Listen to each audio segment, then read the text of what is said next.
গোল, trophy আর ব্যক্তিগত রেকর্ডের বাইরে রোনালদোর আরেকটি পরিচয় হলো তিনি একজন বড় মনের দাতা।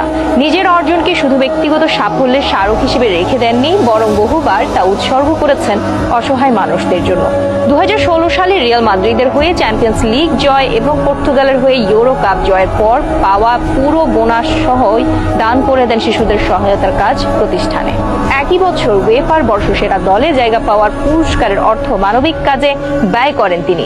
2011 সালে জেতা ইউরোপিয়ান গোল্ডেন বুট নিলামে তুলে পাওয়া প্রায় 12 লাখ পাউন্ড অর্থ ফিলিস্তিনের গাজা অঞ্চলে শিশুদের শিক্ষার সহায়তায় দেন তিনি। 2017 সালে ব্যালন ডি'অরের একটি ট্রফি নিলামে বিক্রি করে সেই অর্থ দেওয়া হয় শিশুদের স্বপ্ন পূরণে কাজ করা মেক এ উইশ ফাউন্ডেশনে। প্রাকৃতিক দুর্যোগেও বারবার মানুষের পাশে দাঁড়িয়েছেন রোনালদো। 2015 সালে নেপালের ভয়াবহ ভূমিকম্পের পর ক্ষতিগ্রস্ত শিশুদের জন্য সেভ দ্য চিলড্রেন নামের মাধ্যমে বড় অঙ্কের সহায়তা দেন তিনি। শুধু বড় অনুদান নয়, অসুস্থ শিশুদের চিকিৎসার ব্যয়ও অনেক সময় নীরবে বহন করেছেন এই তারকা। ব্যক্তিগত জীবনের অভিজ্ঞতাও তাকে মানবিক কাজে আরো অনুপ্রাণিত করেছে। মায়ের ক্যান্সার চিকিৎসার কঠিন সময়ের কথা মনে রেখে পর্তুগালের একটি ক্যান্সার চিকিৎসা কেন্দ্র উন্নয়নে অর্থ সহায়তা দিয়েছেন তিনি।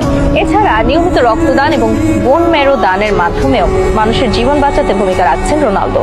ফুটবল ইতিহাসে রোনালদোর নাম লেখা থাকবে অসংখ্য গোল ও শিরোপার জন্য। তবে মাঠের বাইরেও তার মানবিক উদ্যোগ তাকে আলাদা পরিচয় দিয়েছে, কারণ একজন ক্রীড়াবিদের প্রকৃত মহত্ব শুধু কতটি ট্রফি জিতেছেন তা দিয়ে নয়, কত মানুষের জীবনে পরিবর্তন এনেছেন সেটিও তার বড় মাপকাঠি।